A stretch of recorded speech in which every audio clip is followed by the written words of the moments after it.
Hello, my dear students. You are most welcome on WS Academy. This is EPFO syllabus discussion. बहुत सारे जो बच्चों ने demand की थी कि हमें आप जो है सिलेबस डिस्कस कराए EPFO का और उसका स्ट्रैटेजी बताइए, जो थोड़ा सा इन डिटेल डिस्कस करें सिलेबस को और किस ओरिएंटेशन में पढ़ना है उसको। तो आज हम क्या करेंगे, EPFO फॉर्म जिस भी बच्चे ने पढ़ा है UPSC का जो लेता है एग्ज़ाम EPFO का, उसका जो 2023 का जो नोटिफिकेशन आया था उसमें सिलेबस भी लिखा था और स्कीम ऑफ एग्जाम, पैटर्न क्या होगा एग्ज़ाम का वो भी लिखा था। तो हम एक एक करके डिस्कस करते हैं, राइट। सबसे पहले अगर हम स्कीम की बात करेंगे, जो EPFO का सिलेबस आया है उस पे उस नोटिफिकेशन स्कीम के बारे में देखो, कुछ पॉइंट्स आप सबको पता होने चाहिए जिसको भी एग्जाम देना है। सबसे पहली बात जो इंपॉर्टेंट है, that is the test will be of 2 hours duration. 2 घंटे का पेपर होगा, राइट। हर एक क्वेश्चन में इक्वल मार्क्स होंगे, राइट। हर एक क्वेश्चन में इक्वल मार्क्स होंगे। 2 घंटे का पेपर होगा और जो ये पेपर होगा ये ऑब्जेक्टिव टाइप होगा, जिसमें आपको एक क्वेश्चन दिया गया होगा और देखिए होगा एक क्वेश्चन ऊपर और नीचे 4 ऑप्शंस, और आपको जो है choose the right one, option जो सही होगा वो ऑप्शन चूज करना है, राइट। ये आप देख सकते हैं।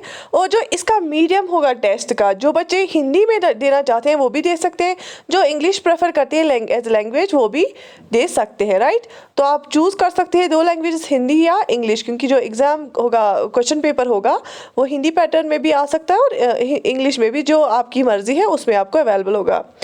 There will be a penalty for wrong answers. Every wrong answer will carry a deduction of 1/3 of the marks assigned to that question. If no answer is marked for a question, there will be no penalty for that question. अगर आपको कोई question नहीं आता है और आप वो question attempt नहीं करते हो तो कोई मार्क्स आपको नहीं मिलेगा, there will be 0 मार्क्स। अगर आपने कोई क्वेश्चन अटेम्प्ट नहीं किया तो उसके लिए ना ही आपको डिडक्शन होगा तो ना ही आपको मार्क्स मिलेंगे। लेकिन अगर आपने कोई क्वेश्चन रॉन्ग जो है आंसर किया, अगर आपने आंसर किया कोई क्वेश्चन लेकिन वो गलत आंसर निकला, उसके लिए आपको जो है 1/3 मार्क्स जो है डिडक्ट होंगे। दैट मीन्स 3 गलत आंसर्स के लिए, जो आप 3 क्वेश्चन गलत करोगे ना, उनके लिए सही एक क्वेश्चन कट जाएगा, राइट। तो वहाँ आपको ध्यान रखना है कि ये जो एग्ज़ाम है इसमें नेगेटिव मार्किंग है, राइट। 3 गलत क्वेश्चंस के लिए एक सही क्वेश्चन गलत आपको काट दिया जाएगा, तो 1/3 नेगेटिव मार्किंग है इसमें। तो ये तो था पैटर्न कि इंग्लिश में भी क्वेश्चन पेपर आएगा और हिंदी में भी। 2 घंटे का पेपर है, ऑब्जेक्टिव टाइप है, multiple choice questions, equal marks है हर एक क्वेश्चन के और वहाँ पे नेगेटिव मार्किंग भी है। अब अगर हम सिलेबस की बात करेंगे तो सिलेबस इन्होंने क्या दिया है, सबसे पहले इसमें जनरल इंग्लिश है। जनरल इंग्लिश में क्या है, to evaluate candidates understanding of English language and workman like use of words. तो वर्किंग नॉलेज, जैसे हम यहाँ पे पटवारी उर्दू के लिए वर्किंग नॉलेज चेक करते हैं, वैसे ही जनरल इंग्लिश में वर्किंग नॉलेज चेक की जाएगी कि वर्ड्स का इस्तेमाल करना, use of words in sentences या कंप्रहेंशन जैसे होता है, राइट। तो प्रीवियस ईयर पेपर्स से भी आपको पता चलेगा। तो जो लेकिन कुछ बच्चों का इंग्लिश वीक होता है उनको थोड़ा सा पढ़ना पड़ेगा, लेकिन जिनका इंग्लिश ठीक ठाक है वैसे, लेकिन मेरी एक सजेशन है कि इंग्लिश भी पढ़ लेना इसमें। दूसरा इसमें दिखा गया है Indian freedom struggle. Indian freedom struggle that means modern history. जैसे आप रिवोल्ट 1857 से स्टार्ट करते हो, बराबर कहाँ तक, 1857 रिवोल्ट से बराबर 1947 तक जब आप मॉडर्न हिस्ट्री पढ़ते हो तो उसमें सारा आ जाता है। और ख़ासतौर पे कि जो आपका फोकस होना चाहिए वो डिफरेंट एक्ट्स जो इसमें आते हैं, 1858 एक्ट, 1861 एक्ट, 1990 एक्ट, 1992 एक्ट, और उसमें 1919 एक्ट, और उसके बाद 1935 एक्ट और 1947 एक्ट। ये एक्ट्स है जिनमें से क्वेश्चंस आ जाते हैं इसमें। और उसके बाद कुछ मिशंस के बारे में, जैसे क्रिप्स मिशन है, अगस्त ऑफर है, कैबिनेट मिशन है, ठीक है। तो मॉडर्न हिस्ट्री में बहुत सारा कुछ आपको पता होना चाहिए। माउंटबेटन प्लान क्या था, जो है लियाकत देसाई प्लान क्या था, CR फार्मूला क्या थी, राइट। उसके बाद current events and developmental issues, जितने भी जो है करंट अफेयर जो है, मेन करंट अफेयर जो होता है वो इसमें आएगा।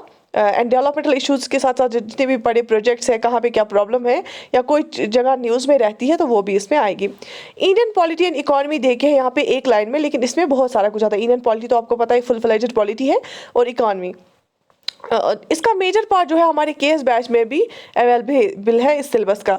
उसके बाद देखो जनरल अकाउंटिंग प्रिंसिपल्स, ठीक है। अकाउंटिंग जो थोड़ी सी प्रिंसिपल्स है उसकी नॉलेज है वो आपको होनी चाहिए। Industrial relations and labour laws के बारे में आपको नॉलेज होनी चाहिए, राइट। तो ये 2 पोर्शंस हैं, इनमें डिफरेंट है from civil services and from other exams. ये 2 पोर्शंस डिफरेंट है इसमें। उसके बाद general science and knowledge of computer applications. Computer applications में मैंने आपको डिफरेंट बैच में पढ़ाया भी है, एमसीक्यूज में मैं कराती हूँ और अभी भी कराए हैं, तो वो आप वहीं से कवर करो। और जनरल साइंस जो है इसके लिए भी मैं अलग से पढ़ाऊँगी। Okay, general mental ability and quantitative aptitude, that means reasoning वाला पार्ट इसमें भी आएगा। सोशल सिक्योरिटी ऑफ इंडिया जो है, सोशल इश्यूज, वो भी इसमें आएगा।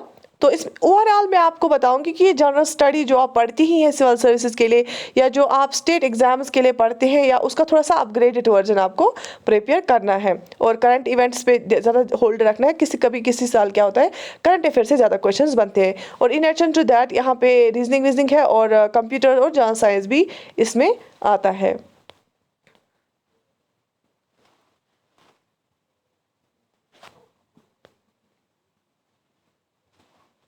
इसमें जो वेटेज रखी गई है 75:25, ये रिक्रूटमेंट के लिए है।